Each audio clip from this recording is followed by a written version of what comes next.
Hoje nós vamos falar sobre a palavra de Deus e a verdade. Como vai ser bom falar a respeito desse assunto, ou como será bom falar sobre esse assunto. Contudo, uma das coisas mais difíceis para tratar desse assunto é você definir verdade. Nós vivemos num tempo tão relativista. O relativismo é dos pensamentos, e eu vou colocar de uma forma bem objetiva, é uma filosofia. É um esquema de pensamento. Não é só uma prática. Você e eu temos que entender que toda prática exige uma teoria. É porque eu acho alguma coisa, eu creio alguma coisa, é porque eu penso daquele jeito, é que eu vou agir daquele jeito. Então esse negócio de eu viver alguma coisa e depois dizer, olha, eu não sabia, eu não tinha pensado nisso, isso não existe. Tanto é que nós somos responsáveis pela nossa atitude. O próprio Senhor Jesus, Ele vai dizer que aquilo que eu sou produz os frutos que eu tenho. Através da árvore, através dos frutos, você conhece a árvore. E isso tem a ver com identidade. Nós vivemos num mundo relativizado. Nós vivemos nessa pós-modernidade onde verdade deixou de ser alguma coisa absoluta, precisa, e passou a ser subjetiva, pessoal e intransponível.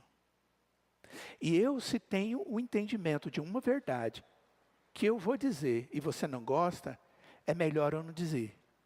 Esse é o contexto de hoje. É o chamado politicamente correto. Eu posso até achar alguma coisa, mas vai te ofender, você vai se sentir magoado por eu entender isso. Por exemplo, que a palavra de Deus não gosta de certas atitudes, comportamentos ou identidades assumidas que a Escritura não assume como verdade, como boa. Se eu for contra isso, eu estou sendo politicamente errado e aí eu não devo dizer o que eu penso. Contudo, o que a gente percebe é que a Escritura não é assim. E os ensinamentos de Deus não nos conduzem a agirmos dessa forma. Quando a gente vê a Escritura falando a respeito da verdade, e ela vai fazer isso de Gênesis a Apocalipse. Eu confesso a vocês que eu fui, durante essa semana inteira, eu trabalhei em cima do conceito verdade, Haletheia. Li muitos textos, todos os dias eu li muitos textos a respeito da verdade. Verdade, verdadeiro, fiel, são palavras próximas, que são provenientes de uma mesma raiz etimológica, tanto no Antigo quanto no Novo Testamento. E que a gente percebe que é um dos temas mais falados na Bíblia. Não porque Deus precisa dizer que Ele é verdade. Não porque Ele precisa defender a Bíblia como verdade. Mas é porque Ele precisa afirmar aquilo que nós temos o hábito de não vivermos como se tivéssemos esquecido. Não é que nós nos esquecemos da verdade, é nós nos esquecemos de viver a verdade. E nós precisamos ser acordados. Como se fosse aquela advertência rotineira, cotidiana, para que eu possa sempre voltar àquilo que é necessário. Nós sabemos que temos esse tipo de comportamento na vida. Nós não gostamos de repetição, não é verdade? Nós não gostamos, e saiba, seu filho não gosta quando você fala a mesma coisa 50 vezes.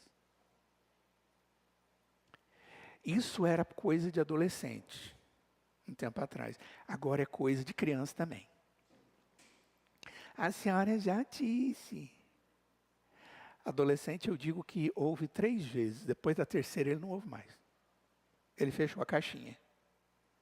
Quer nem saber. E aí vai. Não é? Mulheres, cuidado com a repetição com seus maridos. É algo comum, a mulher tem esse hábito.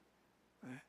E marido, cuidado com a necessidade de ouvir de forma repetitiva. Deixe de ser procrastinador. Mas vamos lá. O que é verdade? Verdade é alguma coisa que está de conformidade com os fatos ou com a realidade.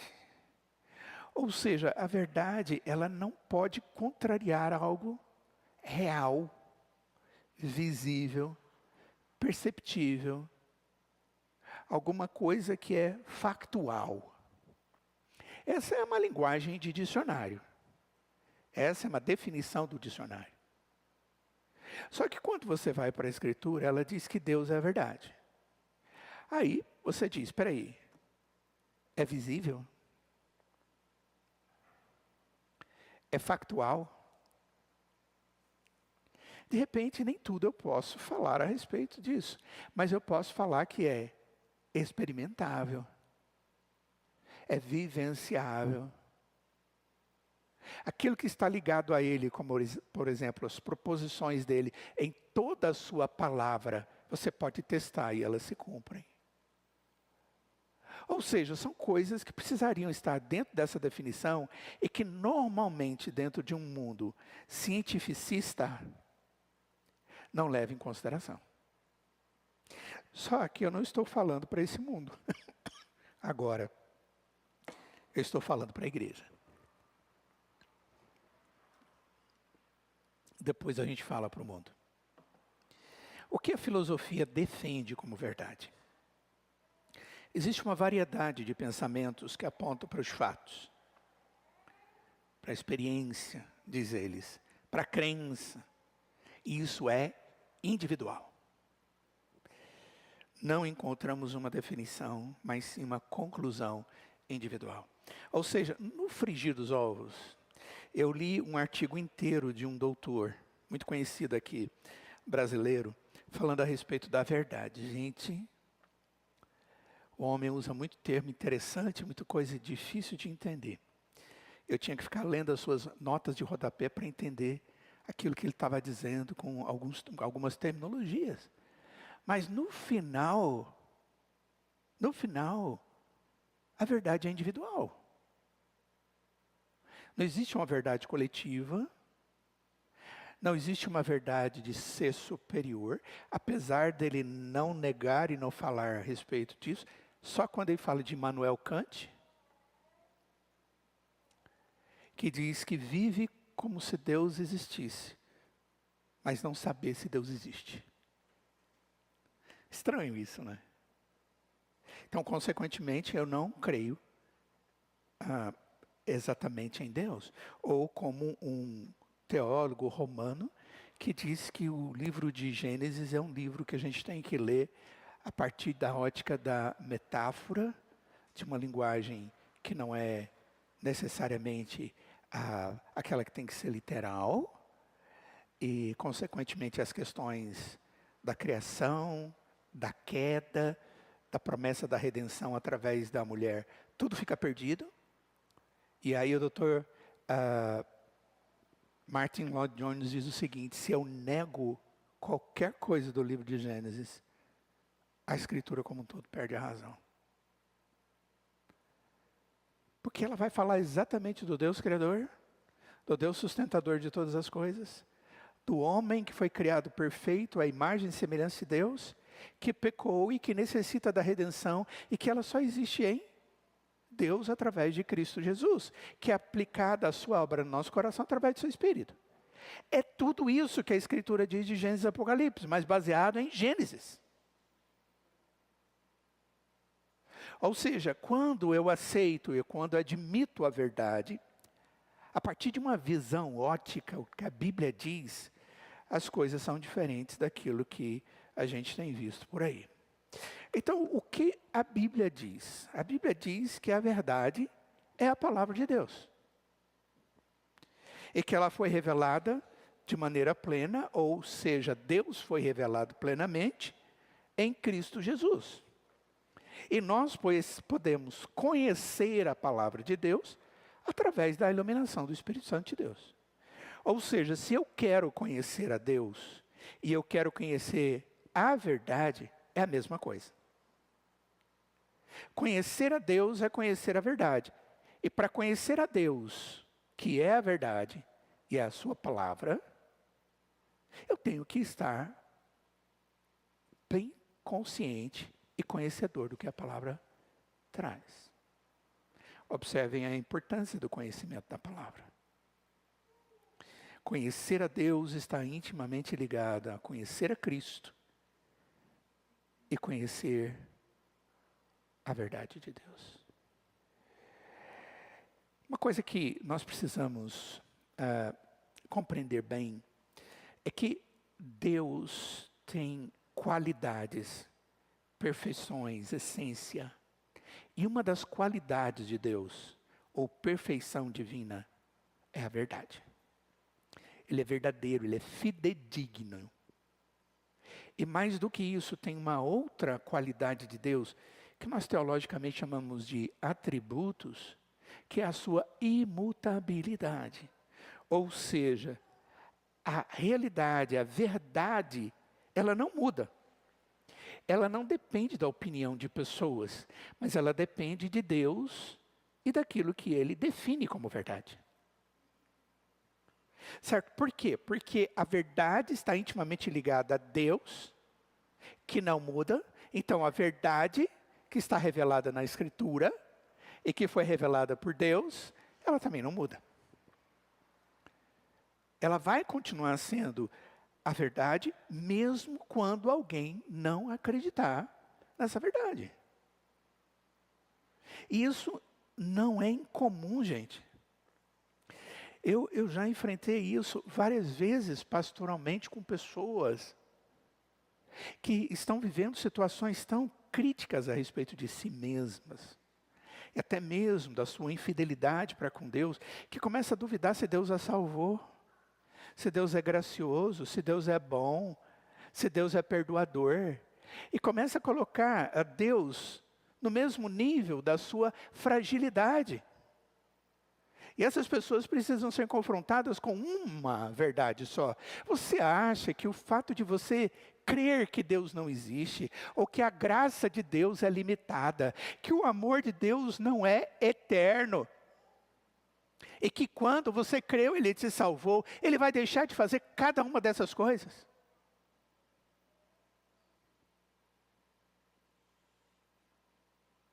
As pessoas, elas precisam ser confrontadas com a verdade. E a verdade não é a angústia delas. A verdade é Deus. E a sua palavra. Mas qual é a tendência do nosso coração? Eu começo a medir tudo a partir de mim mesmo. E eu afundo. E afunda rápido. Essa é a razão de que muitas pessoas afundam. Elas têm ansiedades que geram angústias, que geram tristezas, que geram opressões, que geram depressões. Rebelião contra Deus. Rebelião contra si mesmas. E pessoas que começam a sabotarem as suas próprias vidas pessoais e espirituais. Porque elas tiram o foco, o olho da verdade, que é Deus, e elas começam a colocar o foco e o olho em si mesmas. Isso é ídolo do coração. Vem estudar quarta-feira que você vai entender claramente o que significa ídolo no coração. E o primeiro deles é o egoísmo. Egocentrismo. Quando eu coloco no lugar e começo a visualizar todas as coisas a partir de mim. Para que você possa falar da verdade, você tem que olhar para Deus. Essa é a primeira coisa que eu quero que você observe. Então, a Bíblia, ela vai dizer que a verdade, ela é verdade. Ela não muda, porque ela é sinônimo de Deus. No sentido de que não é ela que deve ser adorada, mas o Deus dela, que se revelou através dela, que pode ser conhecido através dela. Ok? Outra coisa muito importante é o que a Bíblia fala sobre a verdade um pouco mais.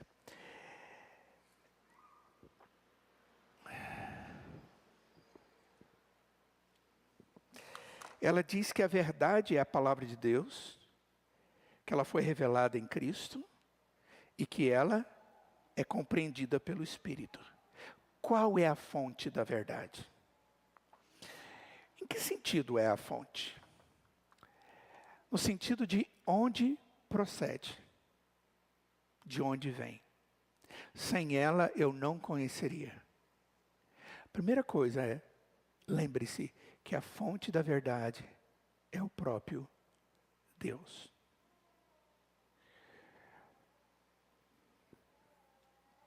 Quando eu falei para os irmãos agora mesmo que a verdade não é aquilo que eu vejo, mas é aquilo que Deus percebe e define como verdade, é exatamente isso aqui. Em alguns momentos da minha convivência com circunstâncias como um cristão, eu sou motivado pelo próprio Deus, o Espírito Santo de Deus, a ir para a Escritura e perguntar para Deus o que é a realidade, Senhor. Por quê? Porque a palavra de Deus é aquela que mostra a realidade que Deus vê e está nos mostrando através da Escritura. Quando você analisa qualquer situação, você percebe a situação baseado em um somatório de evidências. Não é isso? Somatório de evidências. Isso é muito interessante quando os jovens estão buscando alguém para namorar e aquela coisa toda, né? E ora, e aí surge alguém que não tem nada a ver com aquilo que é o propósito de Deus para um jovem, mas ele diz, olha, eu orei, essa pessoa apareceu, isso é resposta de Deus. Isso é resposta de Deus não, isso é desonestidade. Com Deus e a sua palavra. Isso acontece em qualquer área da vida. Eu não sei se eu devo fazer esse negócio. Você percebe alguns detalhes, mas você vê um erro aqui, você vê um erro ali, você vê um erro acolá, mas você vê uma coisa boazinha aqui, outra boazinha ali, mas esses erros estão previstos na Escritura como, ei, isso não é admitido por Deus para os seus servos, essa não é a verdade que abençoa. Lembre-se, lá na frente eu vou falar sobre isso, a verdade abençoa, a mentira é coisa do diabo, que é o pai da mentira. Então, observem bem que o único que tem conhecimento de todas as coisas, abrangente de toda a realidade, é Deus.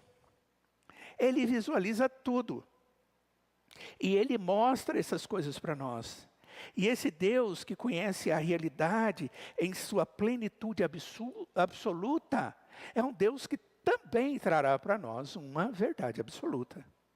Ela não é relativa, não depende das minhas circunstâncias e nem dos meus referenciais individuais ou subjetivos, mas dependem desse Deus que tem um conhecimento abrangente, que conhece toda a realidade e consegue ver até mesmo além daquilo que são os detalhes que eu visualizo.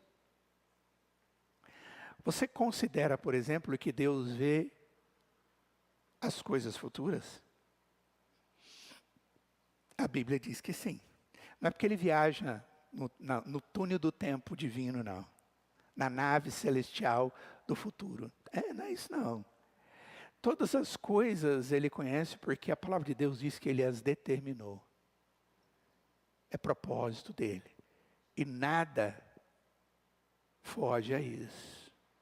A Escritura diz exatamente isso. Então, observem bem. A fonte da verdade de Deus, a fonte da verdade é o próprio Deus. Tudo bem até aí, irmãos? Quando eu falo de Deus e o seu caráter, irmãos, quando eu falo do caráter de Deus, e agora mesmo falei dos seus atributos, eu quero dizer para vocês que a verdade de Deus é o alicerce de todo conhecimento verdadeiro. Então, a verdade de Deus, ela é assim. E ela é essencial para o próprio Deus. Se ele não for conhecedor de todas as coisas, ele não é Deus. Se ele não for imutável, ele não é Deus. Se ele teve algum momento em que ele não existiu, ele não é Deus. Ou existirá, ele também não é Deus. Por isso que a verdade vem de Deus e é consistente com o seu caráter, com ele mesmo, que é diferente do nosso caráter. Bom, onde nós vemos isso de maneira plena, suprema, na pessoa de Cristo Jesus, e como ele é nos apresentado através das Sagradas Escrituras. O que a Bíblia vai falar sobre a verdade? Irmãos, isso aqui daria pano para manga. Eu teria que gastar um semestre inteiro e não terminaria. Então, quero te dizer que é o resumo do resumo do resumo do resumo do resumo do resumo. O que a Bíblia fala a respeito dela mesma como verdade e de Deus como verdade é muita coisa. Então, de uma forma sintética, o que ela fala? Primeira coisa, é que a verdade existe e pode ser conhecida.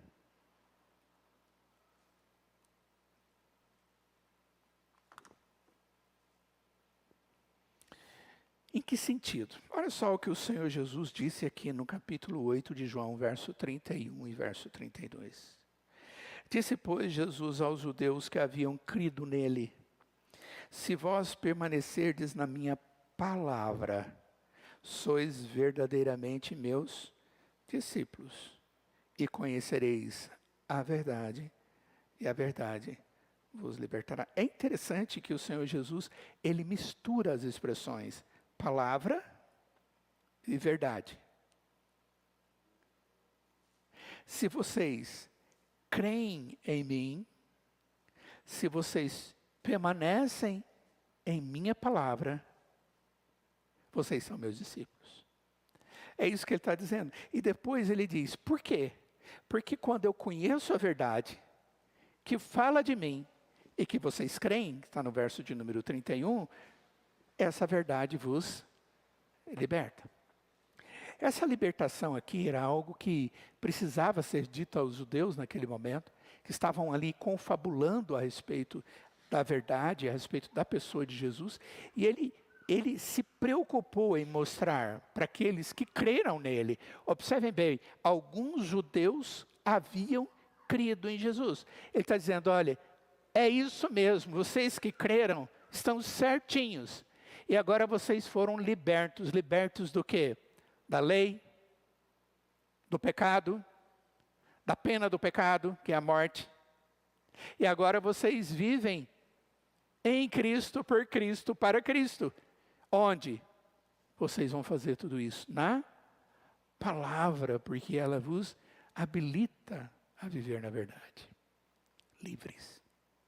Jesus estava dizendo a um povo que tentava, através da palavra, que eles criam, mas que em boa parte já havia sido modificada, porque alguns haviam acrescentado, e o Senhor Jesus estava advertindo os judeus em todo momento a respeito disso. Ele diz, só existe uma verdade que salva, uma verdade que liberta.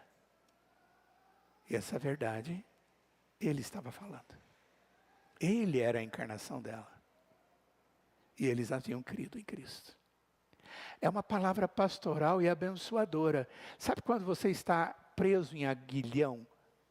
Quando você tem um pedaço de coisa no seu pé pesado e você não sai do lugar, é aquela vida religiosa cheia de preceitos, porque se você não fizer o preceito, você não tem Deus e nem salvação. Era o que eles estavam vivendo.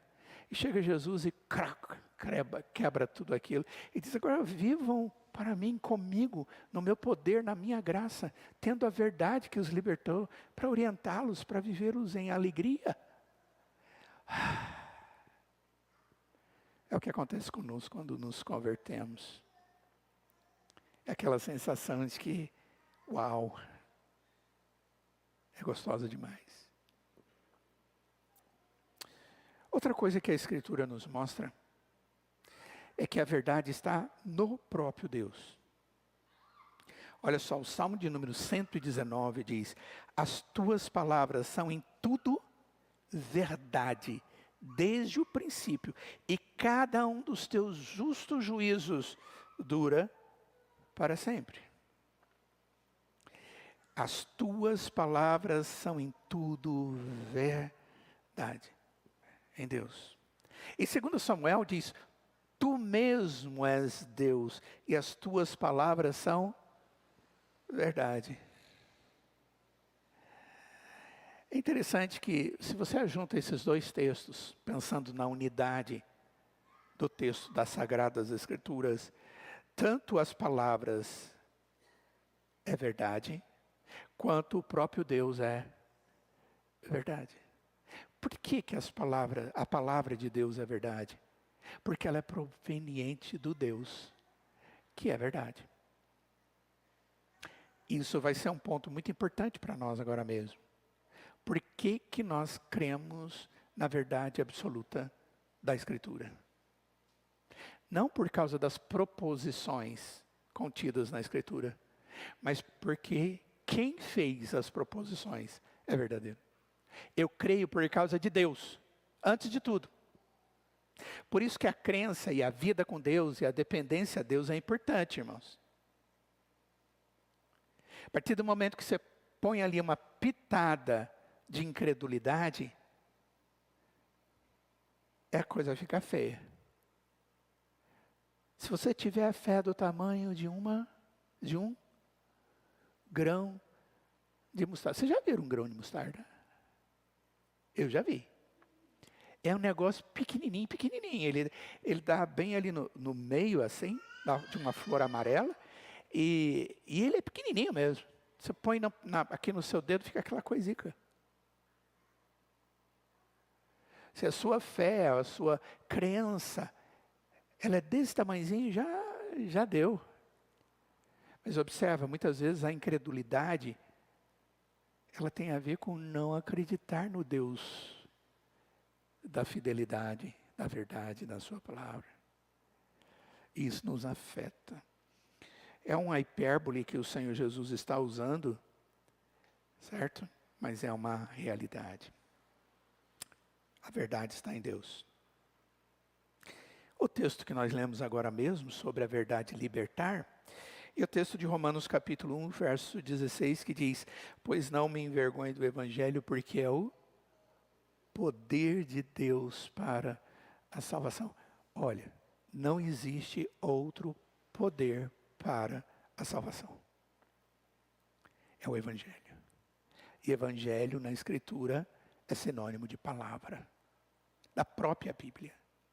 Então, observem bem que nesses dois textos, o próprio Senhor Jesus falando em João capítulo 8, e o apóstolo Paulo como o seu apóstolo, falando a respeito da salvação única e exclusivamente através do Evangelho. O que mais a Escritura diz? A Escritura diz que a verdade, ela santifica.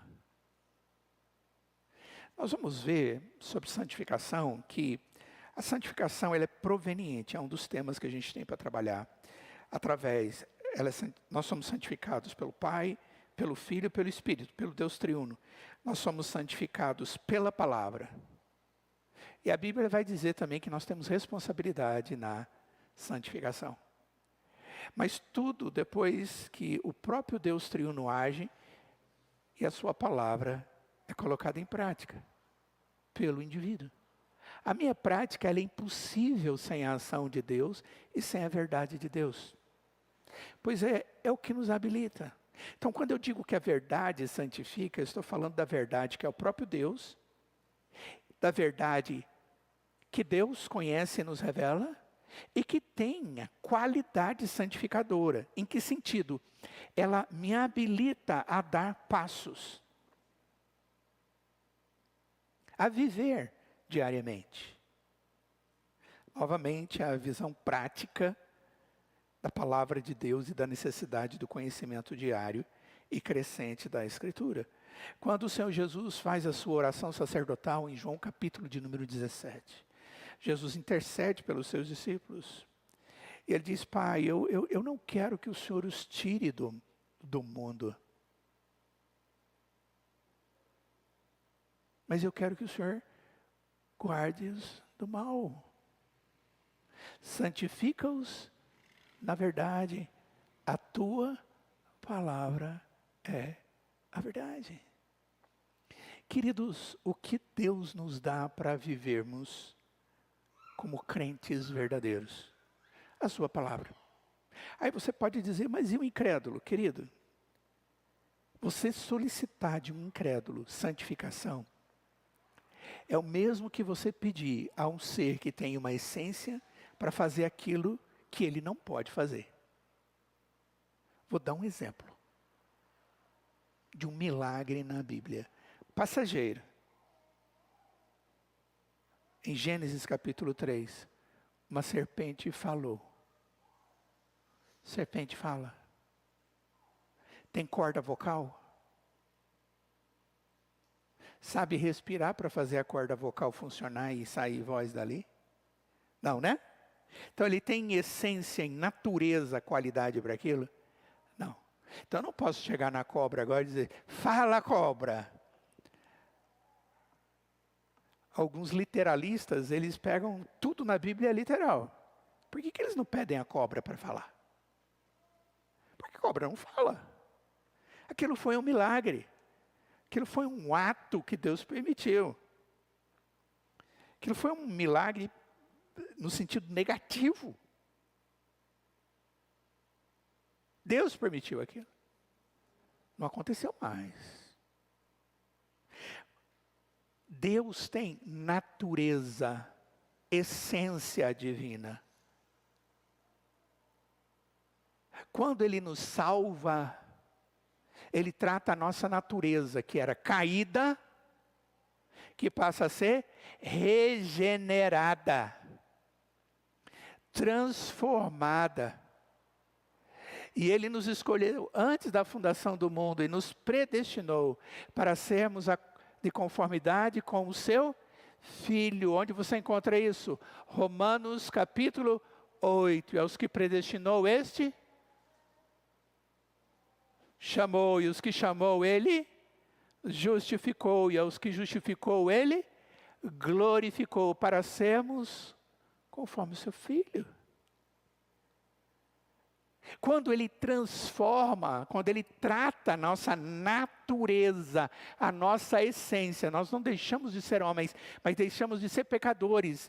Eu tinha uma natureza pecaminosa, e agora o que manda em mim é o Espírito de Deus. Eu tenho uma natureza regenerada. Quando eu estou pecando, eu estou brigando contra aquilo que Deus já fez em mim. Porque existe uma luta, diz Paulo, entre o Espírito e a carne, entre o Espírito Santo que habita em mim e a carne minha, a minha natureza. O que é a santificação? A santificação é quando eu me dispo do velho homem e me revisto do novo homem, criado segundo Deus para boas obras.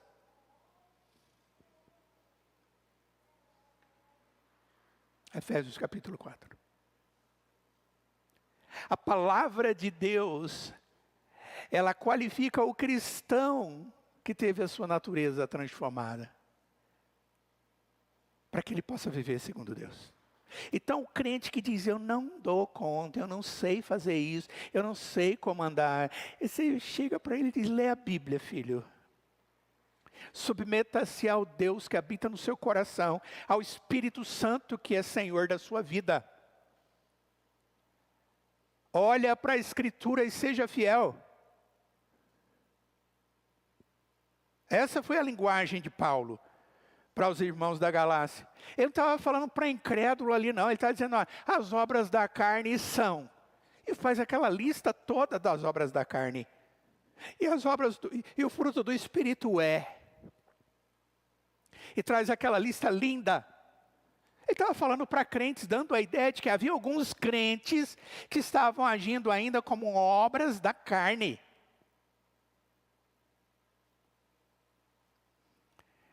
E ele diz, olha, existe uma luta aí.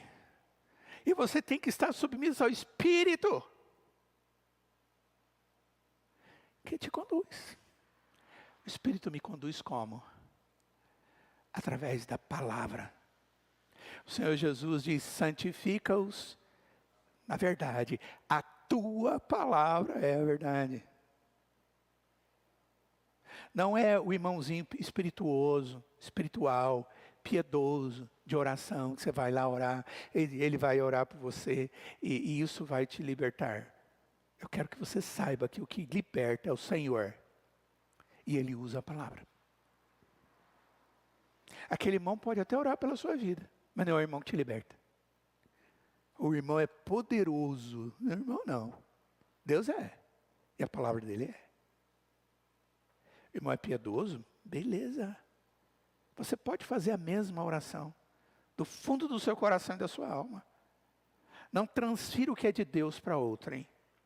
Então, a verdade, ela santifica. Observa, como eu pus anteriormente, a verdade liberta, salva. Eu posso conhecer a verdade porque Deus me deu a verdade. Pelo Espírito Ele abre meu olho para eu entender. Essa verdade me liberta, me salva. E essa verdade me santifica.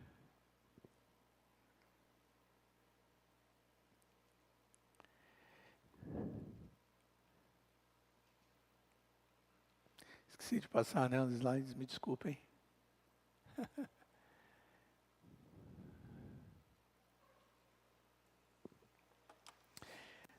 Deus revelou a verdade ao mundo através de Jesus. Essa é uma outra informação que a Escritura nos traz. João capítulo 1, verso 17, verso 18. Porque a lei foi dada por intermédio de Moisés. A graça e a verdade vieram por meio de Jesus Cristo. Ninguém jamais viu a Deus, o Deus unigênito que está no seio do Pai é quem o revelou. As tuas palavras são em tudo verdade desde o princípio, e cada um dos seus justos juízos dura para sempre. Querido, eu não conheço nada sozinho. É Deus que se mostra. A Bíblia diz isso. Então esse negócio de você buscar Deus em outra fonte que não seja a Escritura, não existe. Peraí, pastor, mas no meio cristão tem gente que faz isso não. Tem sim. Tem sim. Tem muitas fontes que a gente chama de fontes estranhas.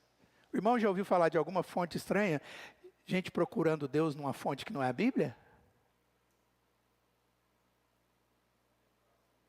Hã? Tem algum exemplo? Pode falar. Pode falar. A Bíblia que não é a Bíblia, é a Bíblia de um outro, né? Por exemplo, Allan Kardec. A Escritura não me autoriza isso. Ah, lá eu posso aproveitar alguma coisa, tem alguma sabedoria. Já ouviram isso alguma vez? Oh, não é a palavra de Deus, mas lá puxa, de tudo a gente pode tirar um pouquinho. Que de tudo? De Deus eu posso tirar tudo, o que é necessário. O que mais? Eu vou subir no monte com a turma hoje, porque Deus vai falar. Lá vai sair foguinho no chão, vai... Isso eu já ouvi demais, desde que eu me converti. Ai, Deus, no começo da minha vida cristã eu fui levado de um lado para o outro. Eu estava tão sedento por tudo e as pessoas diziam que ali tem, vai lá que tudo acontece, eita. E aí Deus agiu com graça e misericórdia. Louvado seja Deus por isso. Queridos, não caia nessa tolice do pensamento humano, de querer gerar fontes da verdade e do conhecimento de Deus, porque só existe um Deus e uma fonte da sua revelação, Ele mesmo, através da sua palavra. E Jesus foi a encarnação do Verbo. Jesus foi a manifestação plena do Verbo. Olha só o que diz Hebreus capítulo 1, verso 3. Ele que é o resplendor da glória e a expressão exata do seu ser, sustentando todas as coisas pela palavra do seu poder, depois de ter feito a purificação dos pecados, assentou-se à direita da majestade nas alturas. Quem é Jesus? É o resplendor da glória e a expressão exata do ser de Deus. Quer conhecer a Deus? Conheça a Cristo. Abram comigo em Colossenses, por favor.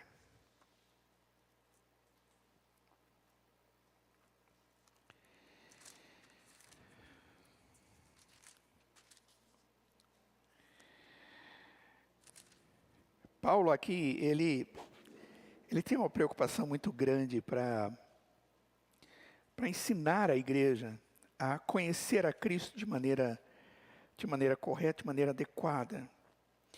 E ele ora pelos Colossenses no capítulo 1. Ele diz assim, verso 9.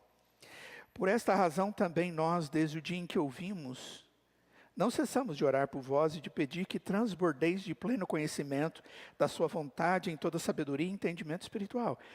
Olha, então o primeiro pedido dele é para que eles transbordem do pleno conhecimento da vontade de Deus, mas com toda sabedoria e entendimento espiritual. Qual o propósito? A fim de viverdes de modo digno do Senhor, para o seu inteiro agrado. Se eu conheço plenamente Deus, eu vou viver segundo a vontade dele, para o seu inteiro agrado, de modo digno, frutificando em toda boa obra e crescendo no pleno conhecimento de Deus, sendo fortalecidos com todo o poder, segundo a força da sua glória, em toda a perseverança e longanimidade com Deus, dando graças a Deus que vos fez idôneos à parte que vos cabe da herança dos santos na luz. Onde começa tudo isso? Vida digna, vida fiel, dando bons frutos, perseverança, longanimidade, alegria. De onde vem tudo isso? Pleno conhecimento da vontade de Deus. Não é isso que o texto está dizendo? Olha só o verso de número 15. Este é a imagem do Deus invisível. Ele está se referindo a Jesus. Vamos para o verso 13, talvez seja mais completo. É mais completo.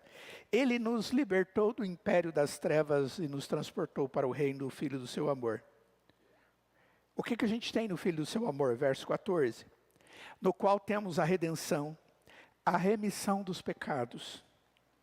A redenção é libertação, a remissão é perdão. Este é a imagem do Deus invisível. Quer ver Pai? O Filho é a imagem do Deus invisível. O que mais? O primogênito de toda a criação. Pois nele, em Jesus, foram criadas todas as coisas nos céus e sobre a terra, as visíveis e as invisíveis, sejam tronos, sejam soberanias, quer principados, quer potestades. Tudo foi criado por meio dele e para ele. Ele é antes de todas as coisas, nele tudo subsiste. Continua. Ele é a cabeça do corpo da igreja. Ele é o princípio, primogênito de entre os mortos, para em todas as coisas ter a primazia. E o verso 19 é o fundamento daquilo que queremos. Porque aprouve a Deus que nele residisse toda a plenitude. A palavra plenitude aqui é pleroma. Vou usar a palavra aqui que eu nem sei se ela se aplica. Completude, plenitude. Tudo o que tinha que estar e demonstrar quem o Pai era. Quando o Senhor Jesus diz eu e o Pai somos um, Ele diz isso para quem? Se você vê o Filho, você vê o Pai, eu e o Pai somos um. Ele diz isso para quem? Para Filipe. Você quer ver?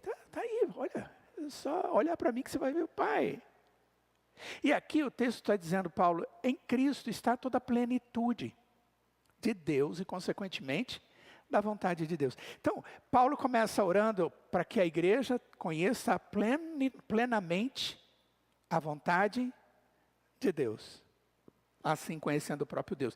Se isso acontece, vocês viram quantas consequências? A vida cristã como um todo, até a glória. Ele vai até a glória. E aí agora ele diz, sabe como isso acontece? Porque Deus lhes deu Jesus. Ele perdoou. Ele libertou. Ele é a imagem do Deus vivo. Ele é o feitor de todas as coisas, ele criou todas as coisas. Tudo depende dele para continuar existindo. E ele é a plenitude. Ele é o próprio Deus. Irmãos, nós queremos conhecer a Deus. Precisamos conhecer a Cristo. Nós queremos entender a verdade. Precisamos conhecer a Cristo, porque a verdade, que é a palavra, ela tem um tema: Jesus Cristo como nosso Salvador. Toda a Bíblia nos mostra Jesus Cristo. É a centralidade, a gente chama de cristocentricidade da Escritura. Toda ela aponta para Cristo e a nossa salvação, que é a verdade e é o próprio Deus. Quanto à verdade absoluta, a primeira coisa que eu quero que vocês pensem é que falar de a verdade absoluta no meio contemporâneo é quase que brigar, sabe, irmãos? É brigar, porque, como eu disse para vocês na introdução, esse negócio de verdade absoluta no mundo contemporâneo é balela. É balela. A verdade, para mim, que sou convencido internamente pelo Espírito a respeito de Deus e a sua palavra. Sou convencido porque tenho visto ela se cumprir na minha vida e na vida de outras pessoas. Sou convencido porque tenho o Espírito agindo em mim e tenho uma esperança que é sustentada por Ele em mim. Diante disso, eu entendo que a verdade na Bíblia, ela é primariamente uma coisa ou uma qualidade associada à pessoa de Deus. Só depois está associada às palavras de Deus, ou às suas proposições. Por que eu creio que a Bíblia é verdade? Eu creio que a Bíblia é verdade porque ela é de Deus. Então, o aspecto divino aí é que define. Mais do que os homens. Não foram os homens que qualificaram os seus escritos. Foi Deus que os usou e os habilitou, que qualificou a Escritura Sagrada. Esse texto que eu tenho aqui, ele passou por séculos e séculos e milênios, e eu fico pensando, por que eu creio que esta é a palavra de Deus? Porque eu creio num Deus que manteve a sua palavra, que a sustentou para que ela chegasse na minha mão e na sua mão, como ela está, exatamente como ela está. Porque eu creio no Deus da providência, do zelo, do cuidado daquele que é o povo dele. E de si mesmo como Deus da verdade, que em momento algum fará algo para desacreditar a si mesmo.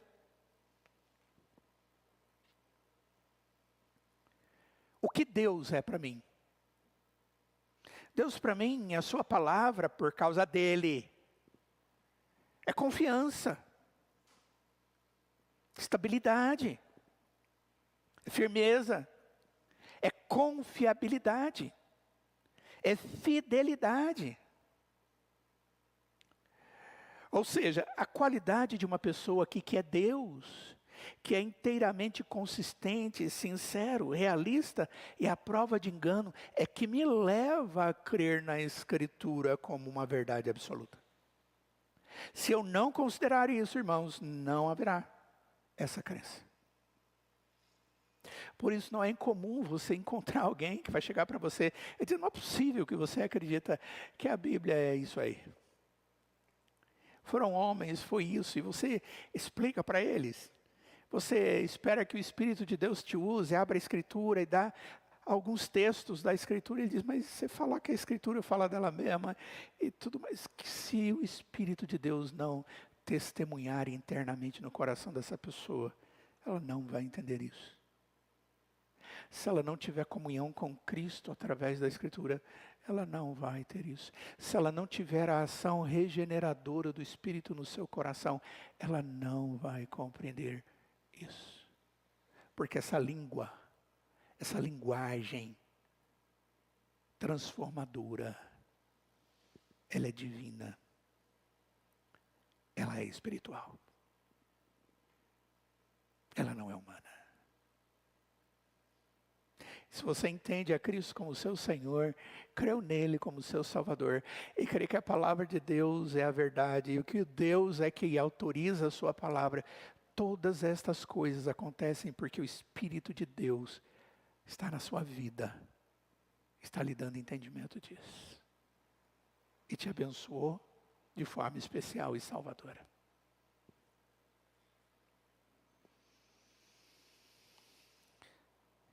Deus é um Deus que não pode mentir.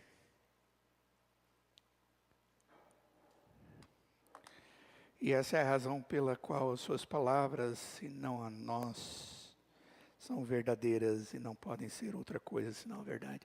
A Bíblia diz isso, diz em Tito capítulo 1, verso 2, diz, na esperança da vida eterna, que o Deus que não pode mentir prometeu antes dos tempos eternos.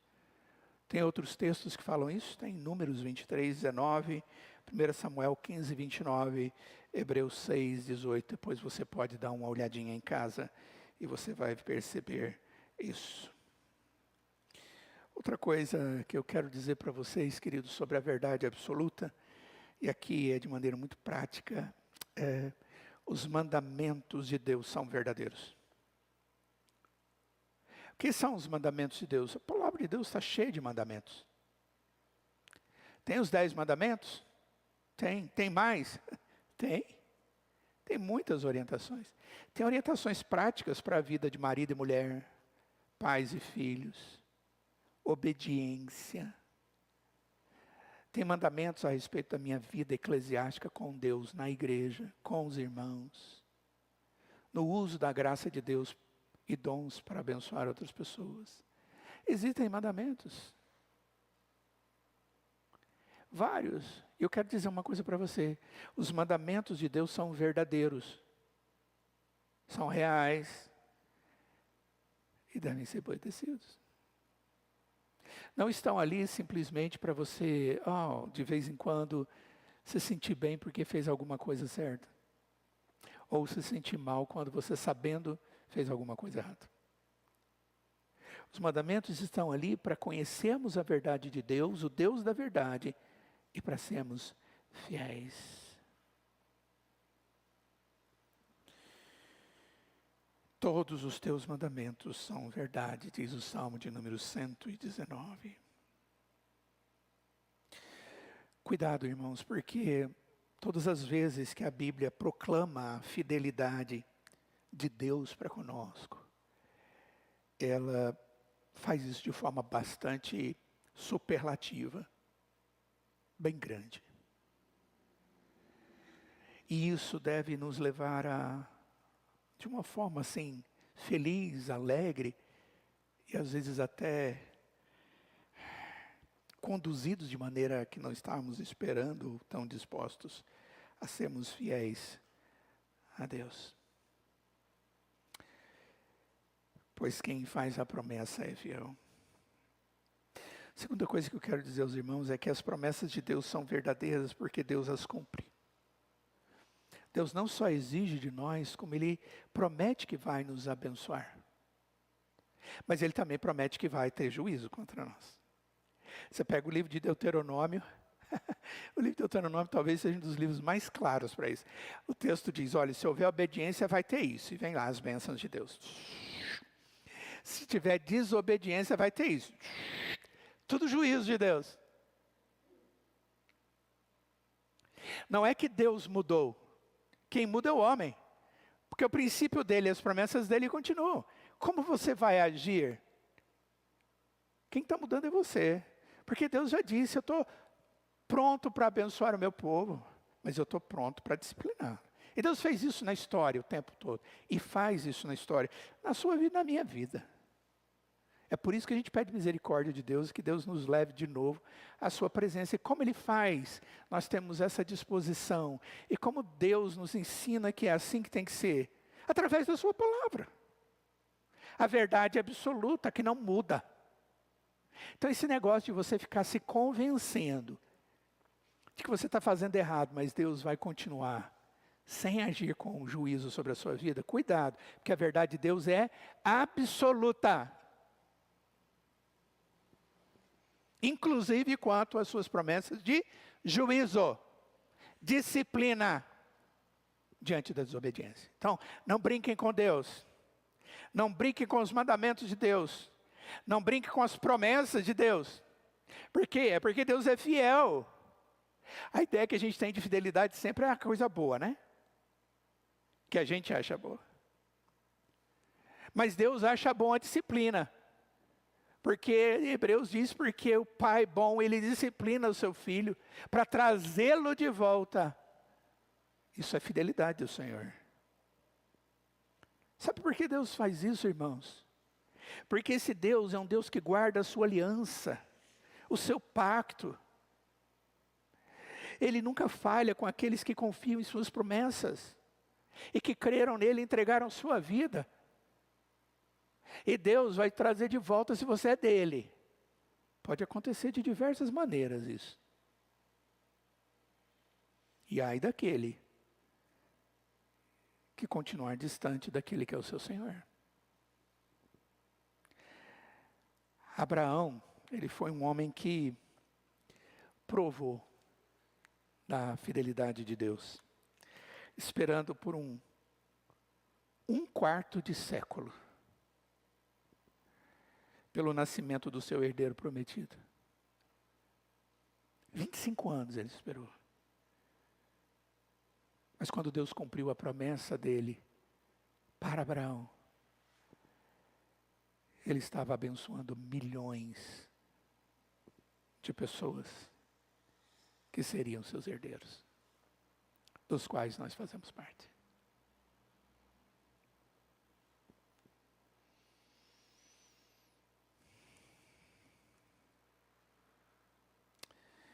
Eu vou pular um pouco mais aí, eu iria analisar um texto, mas nós vamos concluir.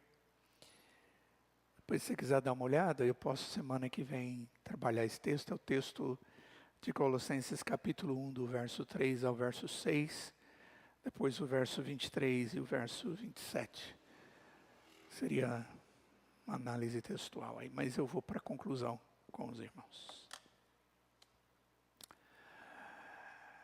O que nós podemos chegar à conclusão a respeito de todo esse tema que falamos agora, irmãos? Se nós tivermos um cuidado, uma atenção firme, fixa nas promessas de Deus, se nós tivermos a nossa fé sobre a rocha, que são os fundamentos de Jesus, nós teríamos uma vida que evitaria a preocupação e a ansiedade a respeito das questões do dia a dia.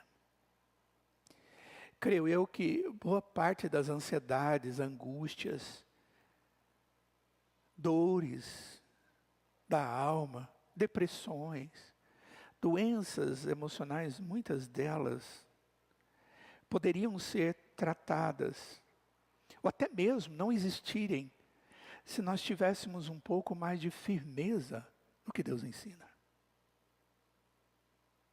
Tivéssemos colocando os olhos no autor e consumador da nossa fé, ao invés de estarmos olhando para nós mesmos. Ao invés de ficarmos decepcionados com nós mesmos, nós olhamos para o Senhor e sabemos que Ele é muito maior do que nós, e que a graça dEle é muito maior, e as suas promessas são verdadeiras, Ele as cumpre por amor eterno que resolveu me amar. A palavra dEle é verdade. E Ele não mente. O amor dEle, a salvação, é verdade. Eu vou para o céu se tenho a fé no meu coração por causa dEle. E é Ele que me sustenta. É Ele que cuida de mim através da sua palavra. É Ele que me santifica. É Ele que me habilita a tirar a roupa velha e pôr a roupa nova, segundo a sua verdade, para boas obras. Existem muitos cristãos, muitos, não são poucos, que estão se privando de um conforto sólido que eles podem, precisam ter, por causa de uma descrença, ou por causa de um esquecimento, como eu falei para vocês no início, das promessas de Deus. Não que elas não saibam, mas elas estão vivendo como se não soubessem.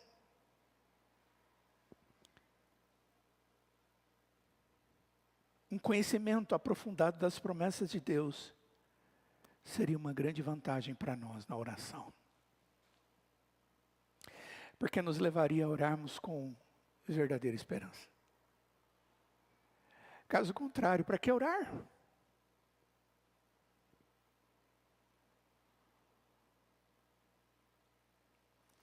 Com que conforto, com que paz no coração, irmãos,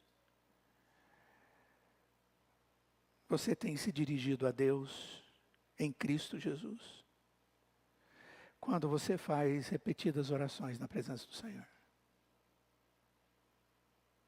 Você as faz, essas orações, e descansa no Senhor?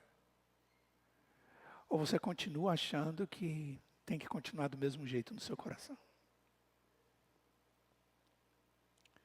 Você tem satisfação, alegria em apresentar os seus diversos desejos do seu coração quando reflete sobre os textos em que essas misericórdias são prometidas? Você lê a Escritura, existe algo de Deus ali, e você ora por aquilo, você tem alegria? Oh Deus, a Bíblia diz que o Senhor é misericordioso, estou precisando da sua misericórdia, porque o Senhor é miserável, eu pequei, ou eu estou precisando, porque o Senhor precisa me suprir. Ou você faz isso com alegria, sabendo que Deus está ouvindo? Ou você só se angustia e a alma adoece?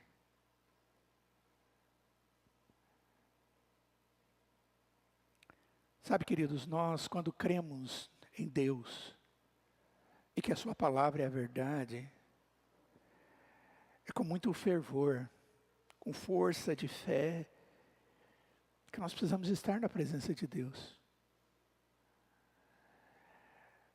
Para pleitear pelas várias promessas graciosas que Ele fez a nosso favor.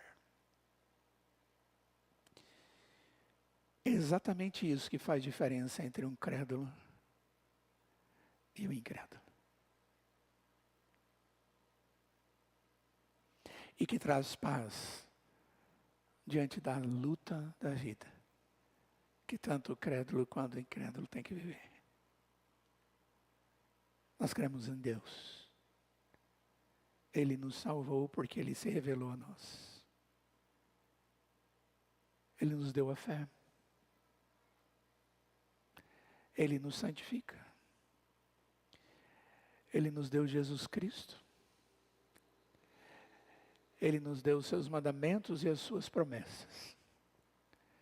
E eu preciso aprender como um cristão a viver todas essas coisas e a ver todas essas coisas como bênção, que me trazem paz na alma.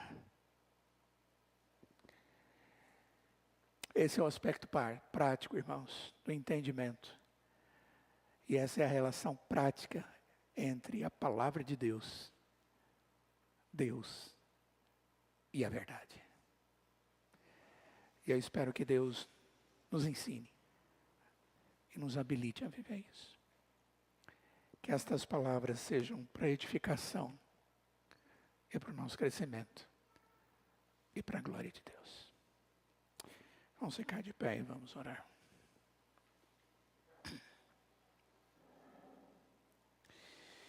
Ó Deus, nós somos tão gratos porque quando abrimos a Tua bendita, maravilhosa, santa palavra, nós, pelo Teu Espírito, temos conhecido o Senhor. o teu Filho Jesus, o que significa a fé. Nós temos conhecido do teu amor por nós, eterno, dos teus decretos que fazem a vida e todas as coisas acontecerem. Quando nós lemos a tua palavra, que é a verdade, nós lemos ali que a tua vontade é boa, perfeita e agradável. Senhor, nos dê sabedoria para vivermos diante dessas informações. Paz no coração, ó Pai, para lermos essas palavras e nos descansarmos, e descansarmos nelas.